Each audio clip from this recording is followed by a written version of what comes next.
It is Monday, February 5th, and welcome to a Juck on Bucks quick hitter. Was not going to record today, but we got some potential good news and some potential bad news to discuss. Let's start with the good. Steve Wiltfong from 247 has crystal balled Fahim Delane, the number one safety in the country, to the Ohio State Buckeyes and Tim Walton. So if we're scoring at home, Walton has the number one and number two cornerback in the class committed, and the number one safety crystal balled with the number two safety right up the road in Shaker Heights and Trey McNutt, who is a Buckeye legacy. Now, I don't want to get too tongue-twisty for you, but now we got Dorian Brew, the number 4 corner in the country who's a Buckeye lean, and the number 10 corner in the country in Blake Woodby out of Maryland, who is additionally already committed to the class. Look, we're not going to get all these guys, but what we are going to get, if you do any kind of combination of any 4 of these dudes, is the greatest defensive backfield class in Ohio State history and one of the greatest defensive backfield classes in the modern era of recruiting. And it is absolutely insane and so exciting because this is how Bama did it, man. Ohio State is filling the power vacuum left by Nick Saban. That is apparent to anyone paying attention. When we thought this was going to be spreading out more, I don't believe that's the case. I believe this is a Georgia and Ohio State thing running for the next few years, man.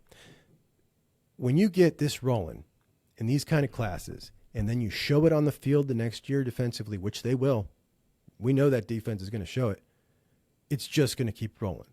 And it is so exciting because this is how they did it. We're watching it unfold right now. I couldn't be more excited. And in a year where we're dealing with supposedly, like we should be hungover right now. Our rival won a national championship. And since Judkins, 2 minutes after they won that game, through till today, has been nothing but amazing news after amazing news after amazing news. And to add to that good news, we own Maryland now. Penn State used to own Maryland. Like Maryland belongs to the Buckeyes now. If you're a great prospect in the state of Maryland, you used to go to Penn State. It was almost guaranteed. No longer. You're coming to Columbus now. Sorry, Nits, it's over for you in Maryland.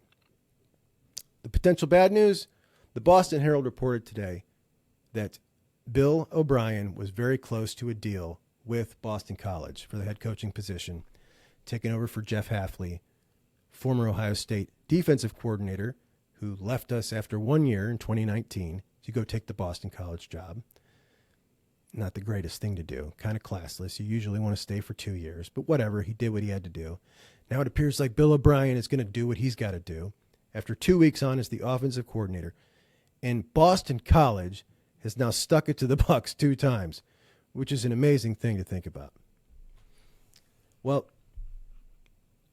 when Football Scoop had that story leaked to them from the Buckeyes, and then they put it out to us about Ryan Day hiring an offensive coordinator, my initial thought was that he was going to go for a young, up-and-coming coach who was going to kind of be a new guy on the Ryan Day tree and bring something, additional. Call Ryan Day's offense, but bring a good offensive mind to add to it.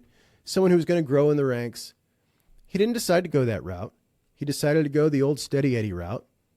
And that's cool. I was okay with it because what I want most from my head coach is for him to get his first pick. Get your first pick, get the guy you want. No excuses. Now go roll with it. Make it work. Well, he doesn't have his first pick anymore, it appears. So where do we go from here?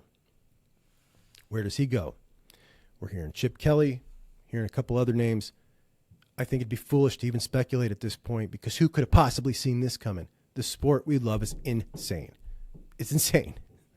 So why speculate? I'm just going to sit back, wait and see, and enjoy the news that comes in every day, thanks to Tim Walton and Brian Hartline and Larry Johnson. We got some good news today. Not as good a news, but some couple of top guys putting Buckeyes in their top 3, and he's doing work. He's doing work still. So I did get to thinking about Syracuse a little bit today, though.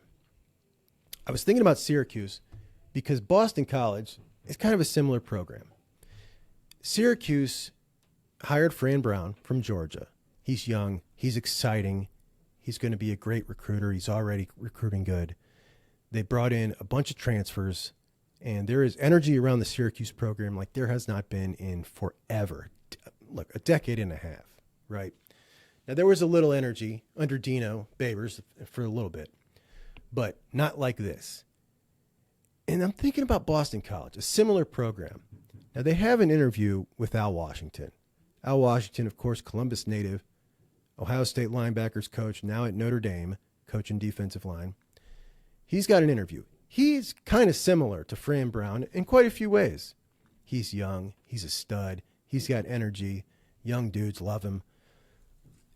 If I'm Boston College and I'm looking at what's going on at Syracuse, now granted, Boston College is not going to spend the kind of money Syracuse has in the portal. But I'm looking at that, and I'm looking at who I am, Boston College. That's the kind of guy I want. That's what I want. I want a guy who can go try to keep some decent players home and get a couple decent players around New England in. Bill O'Brien, I don't know, man. The ceiling for Bill O'Brien is not much higher than the ceiling for Jeff Hafley, which is not much higher than the ceiling for Al Washington. But an Al Washington type can bring a lot of energy around a program, like we're seeing Fran Brown do in Syracuse. I don't think Bill O'Brien brings that. Now, as far as Bill O'Brien making the decision to leave and go to Boston College, look, I've heard some stuff about his family. Maybe that's the reason. I mean, and if that is, I'm not even going to question it. Got to do what you got to do. I'm just thinking about it as a Buckeye fan. And it sucks. But, here's where we're at.